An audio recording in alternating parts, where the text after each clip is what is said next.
दोस्तों, हमारा ये संसार, ये सृष्टि कितनी सुंदर है और परमेश्वर ने इस सृष्टि को बहुत खूबसूरत बनाया है। तो आप क्या इस बात को कभी सोच सकते हैं कि जो बनाने वाला परमेश्वर है, जो ईश्वर है, वो कितना सुंदर होगा। हमारी नजरों में सुंदरता का पैमाना अलग होता है, परंतु जब हम परमेश्वर के दृष्टिकोण से सुंदरता की बात करते हैं तो बाइबल बताती है कि परमेश्वर की सुंदरता हमारे समान नहीं है। क्या आप जानना चाहते हैं कि वो सुंदरता का पैमाना क्या है, जिसके आधार पर हम सुंदरता को डिफाइन कर सकते हैं, परिभाषित कर सकते हैं? तो आइए इस बात को जानने के लिए कि सुंदरता का पैमाना परमेश्वर के सामने क्या है, आइए मेरे साथ इस अध्ययन में शामिल हो जाइए।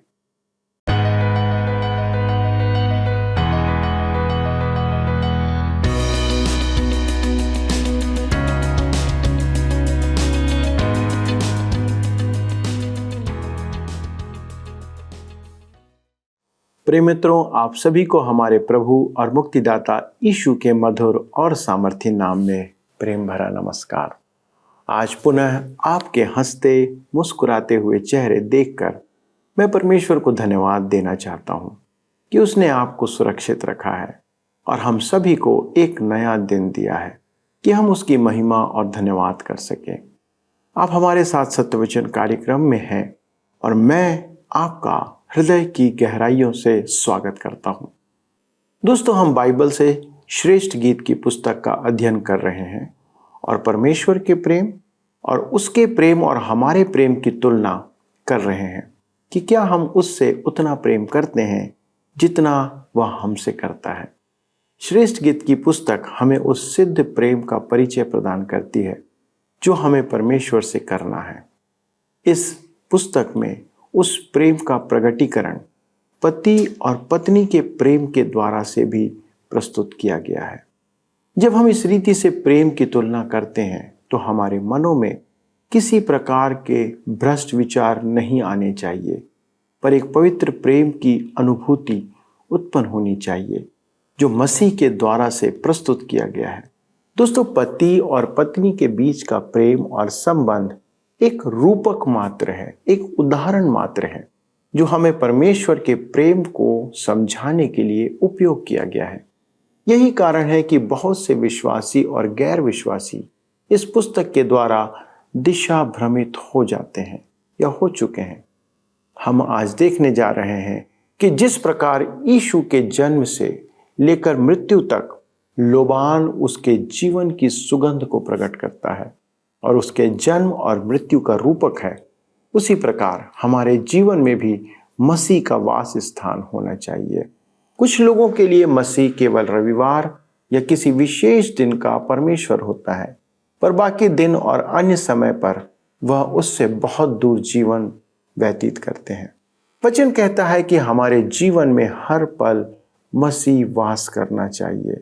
उसके विचार और छवि सदा हमारे जीवन से प्रकट होते रहने चाहिए।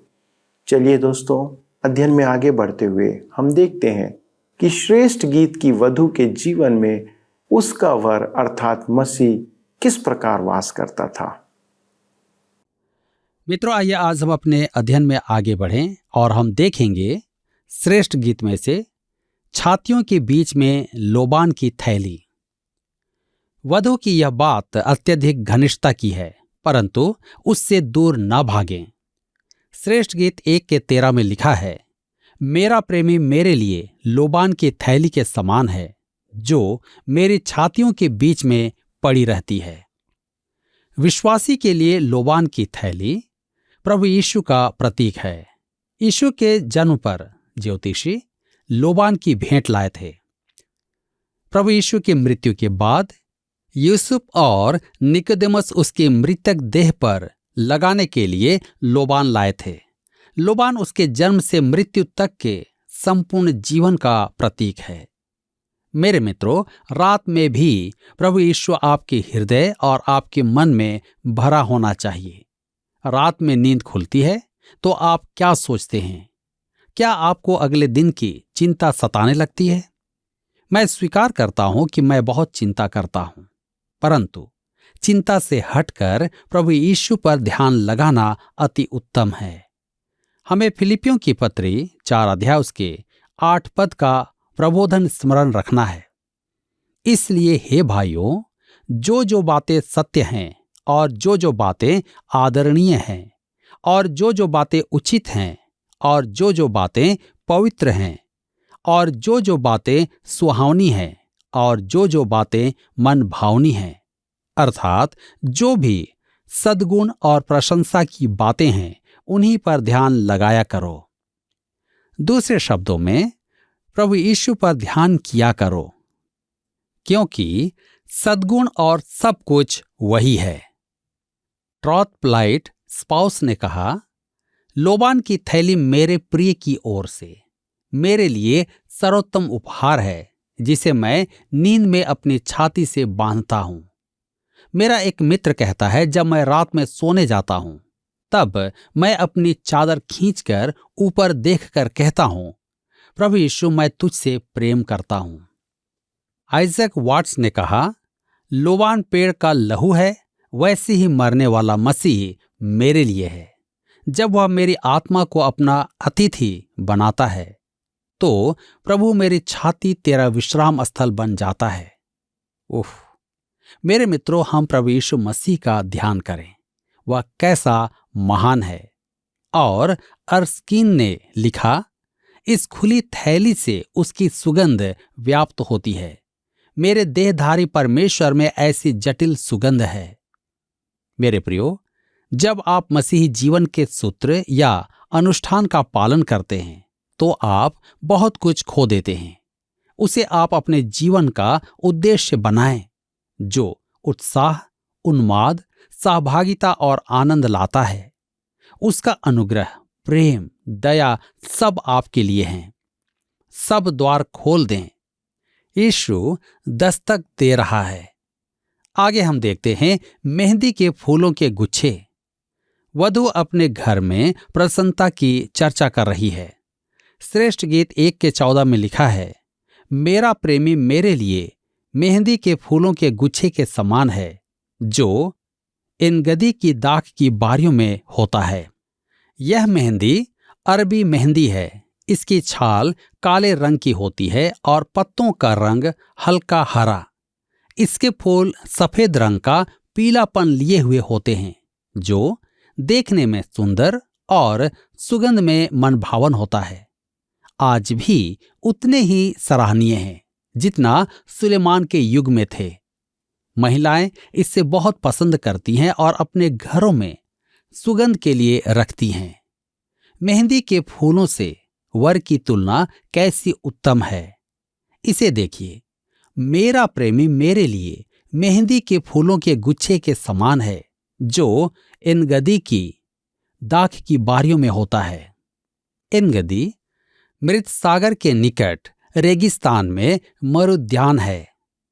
वहां पानी के सोते हैं।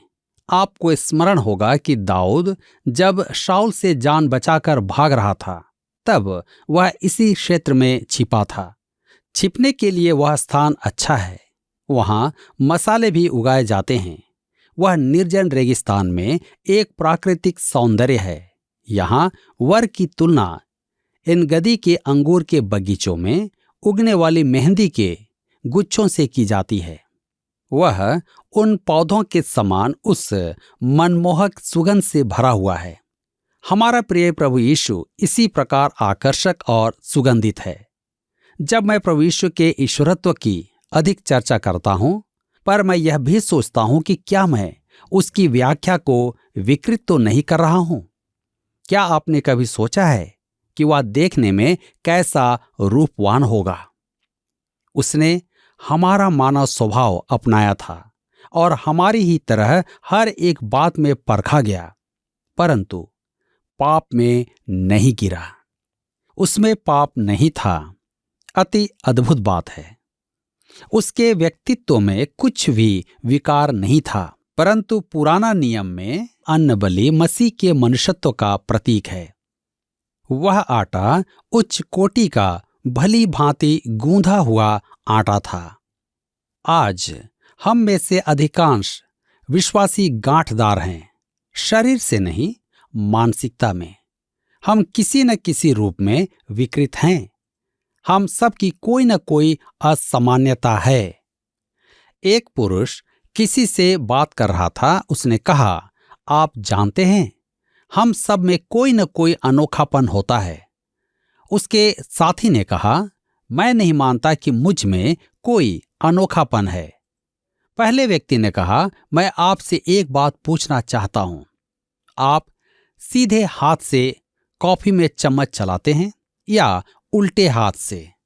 उसने उत्तर दिया, सीधे हाथ से। उसने कहा, यही आपका अनोखापन है। हम गांठदार हैं, परंतु प्रभु यीशु नहीं था। वह देह धारण में एक सिद्ध मनुष्य था। वह मन भावन है।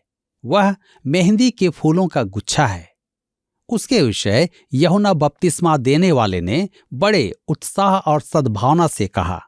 यूहन्ना रचित सुसमाचार 1 अध्याय उसके 29 पद में, देखो, यह परमेश्वर का मेमना है जो जगत के पाप उठा ले जाता है। उसकी वाणी सुनकर आपकी आत्मा जीवित हो उठती है। भजन 34 के 8 में भजनकार कहता है, परख कर देखो कि यहोवा कैसा भला है।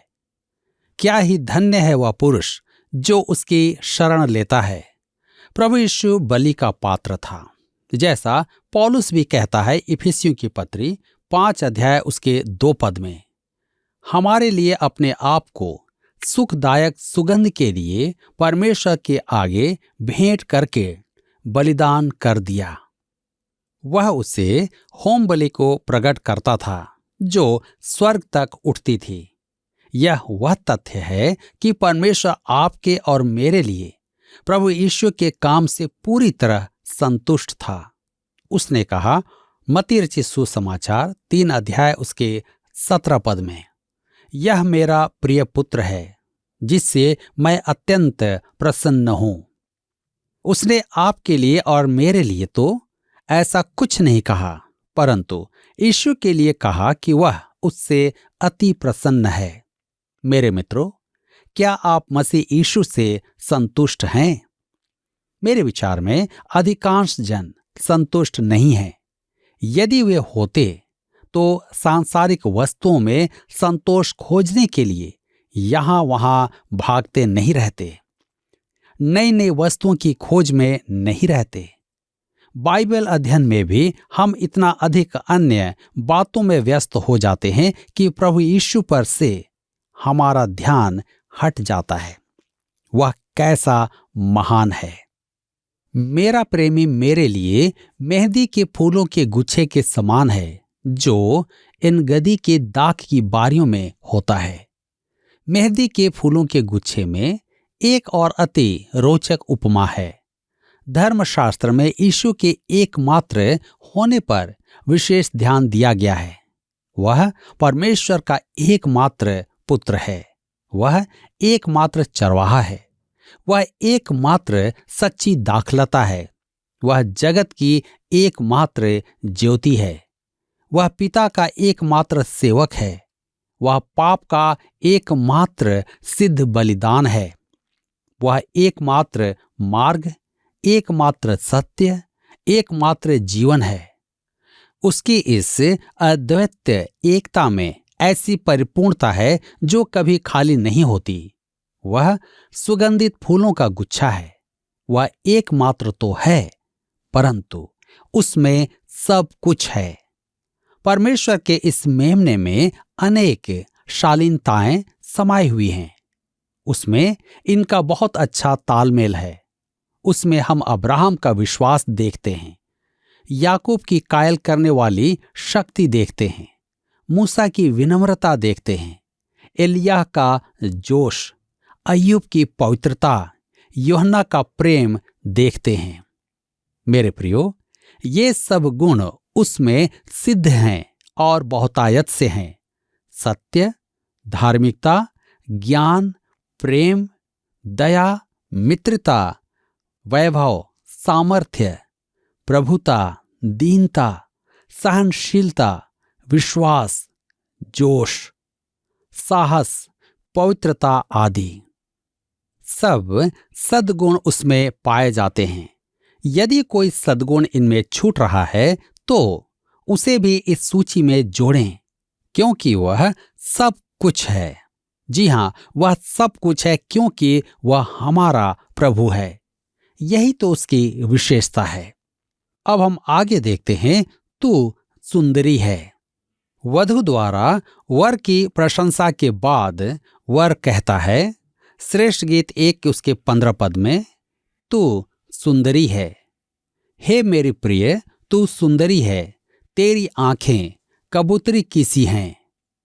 अगले पद में वधु की तत्कालिक प्रतिक्रिया है, हे मेरे प्रिय, तू सुंदर और मन भावन है। वह तो अपने को धूप में झुलसी सांवली कहती है, परंतु यह प्रेमी उससे कहता है, तू सुंदरी है। मेरे मित्रों, हम अर्थात मसीह की वधु ने पाप किया है। हम दानियल के साथ अपने पाप स्वीकार करते हैं। दानियल नबी के पुस्तक 9 अध्याय के 5 पद में लिखा है, हम लोगों ने तो पाप, कुटिलता, दुष्टता और बलवा किया है और तेरी आज्ञाओं और नियमों को तोड़ दिया है। यह प्रत्येक उस व्यक्ति का अंगीकार है जो परमेश्वर की संतान है। परंतु हमारा प्रभु यीशु हमारे लिए विनती करता है। यूहन्ना रचित सुसमाचार 17 अध्याय उसके 6 पद में, वे तेरे थे और तूने उन्हें मुझे दिया और उन्होंने तेरे वचन को मान लिया है। वह हमारा महायाजक है जो हमारे लिए विनती करता है। क्योंकि हम मसीह में हैं, इसलिए पिता परमेश्वर हम में कोई अपराध नहीं देखता है, जैसे उसने याकूब के अपराध नहीं देखे। इस्राएल की बुराइयों को न देखते हुए बिलाम को उन्हें श्राप देने से रोका। परमेश्वर स्वयं उतरकर अपनी प्रजा का न्याय करता था। वह उन्हें पाप करके बचने नहीं देता था, परंतु वह किसी अन्य जाति भविष्यद्वक्ता को उन्हें श्राप नहीं देने देगा। उसने इस्राएल को मसीह यीशु में देखा था, वह हमें भी आज ऐसे ही देखता है। कहता है, तू सुंदरी है। उसकी सुंदरता का कारण है उसकी आंखें कबूतरी सी हैं।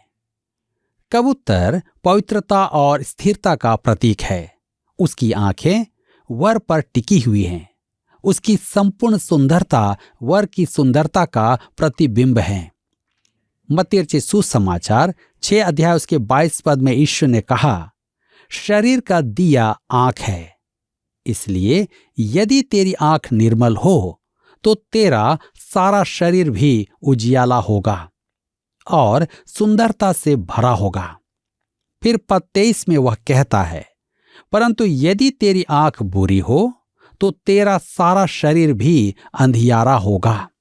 जिस किसी की आंखों में यदि अन्य कुछ भी मसीह के बराबर है तो उसकी आंखों में सुंदरता नहीं है।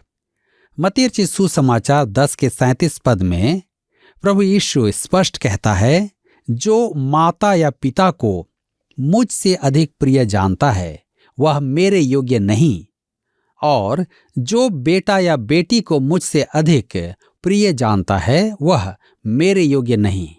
अतः आपके लिए इस प्रश्न का उत्तर देना अति आवश्यक है। क्या आपकी आंखें यीशु पर लगी हुई हैं? मैं समर्पण के बारे में बहुत कुछ सुनता हूं। सभाओं में विश्वासी जन अपने समर्पण की चर्चा करते हैं और कहते हैं कि वे मसीह को प्रकट करने की लालसा रखते हैं, परंतु वे आलसी हैं। उनकी सेवा फिसलपट्टी के समान है। समर्पण चर्चा का विषय नहीं है। यह तो प्रकट करने की बात है, या आपके जीवन से प्रकट होना चाहिए। यदि आपकी आंखें प्रभु पर लगी हुई हैं तो उसकी सुंदरता आप में से प्रकट होगी। वर वधु से कहता है कि वह अनुपम सुंदरी है और वह भी तुरंत उसे ऐसा ही उत्तर देती है। श्रेष्ठ गीत 1 उसके 16 और 17 पद में लिखा है, हे मेरी प्रिय, तू सुंदर और मन भावनी है और हमारा बिछौना भी हरा है। हमारे घर के धरन देवदार हैं और हमारी छत की कड़ियां सनौर हैं। वर उनके लिए सुंदर है जो उस पर विश्वास रखते हैं, वह पूर्ण रूप से आकर्षक है। संत अगस्तिन ने लिखा, वह स्वर्ग में सुंदर है, पृथ्वी पर सुंदर है, कुंवारी के गर्भ में सुंदर है। वह एक पवित्र बालक है, वह अपने माता पिता की गोद में सुंदर था, वह कोड़े खाने में सुंदर था, अपनी जान देने में सुंदर, फिर जी उठने में सुंदर, क्रूस पर सुंदर, कब्र में सुंदर।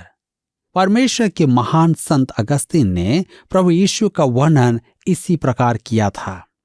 मन भावन शब्द मंदिर के मधुर संगीत का वर्णन करता है। भजन संहिता 135 के 3 में वह कहता है, यह की स्तुति करो क्योंकि यहोवा भला है, उसके नाम का भजन गाओ क्योंकि वह मनोहर है। प्रभु यीशु मनोहर है, वह आकर्षक है। आप यीशु से दूर भागना क्यों चाहते हैं? वह तो ऐसा महान है। यह शब्द अपने घनिष्ठ मित्र के लिए भी प्रयोग किया जाता था, जैसा दाऊद ने योनातान से कहा था, 2 शामुएल 1 के 26 पद में, तू मुझे बहुत मन भाव जान पड़ता है। योनातान से भी किसी महान के बारे में हम क्या कहेंगे? क्या आप कह सकते हैं कि यीशु आपके लिए मन भाव है? उसकी संगति मधुर है, वही हमें विश्राम प्रदान कर सकता है। क्या आप उससे संतुष्ट हैं? पिता परमेश्वर उससे संतुष्ट था।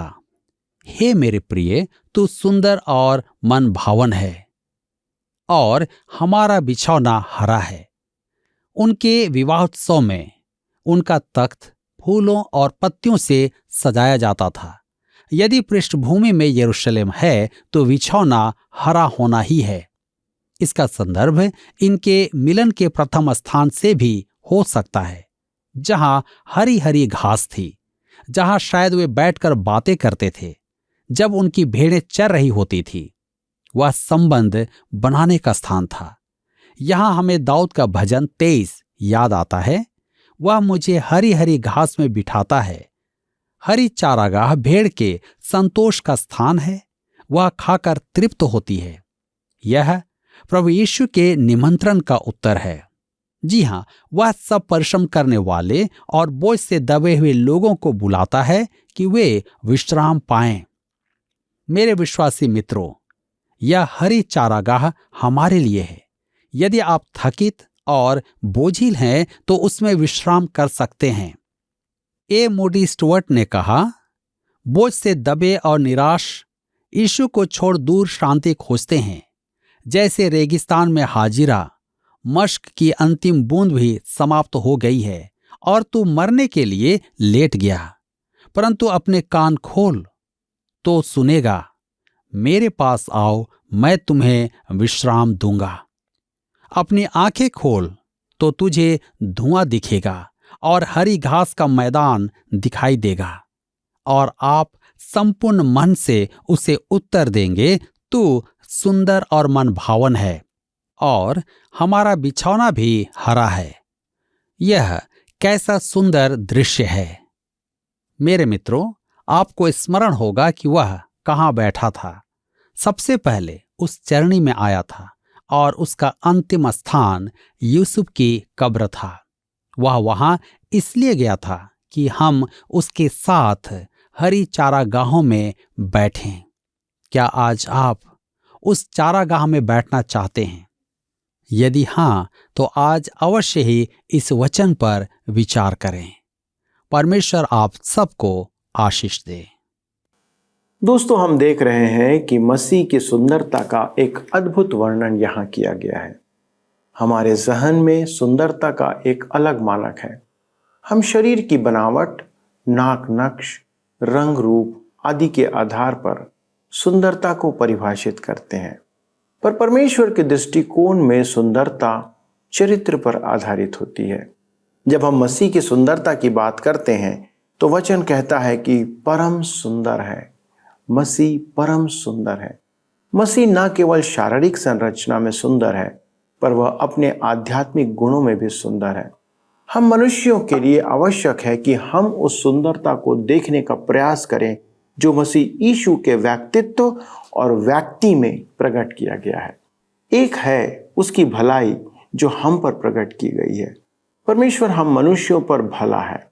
मित्रों, सदा यह स्मरण रखें कि जब जब मसीह के चरित्र या गुणों को या फिर उसके शरीर को संसार की वस्तुओं या किसी भी अन्य चीज से तुलना की गई है, तो वह हमारे समझने के लिए किया गया है कि हम उसकी गहराई और वास्तविक अर्थ को समझ सकें।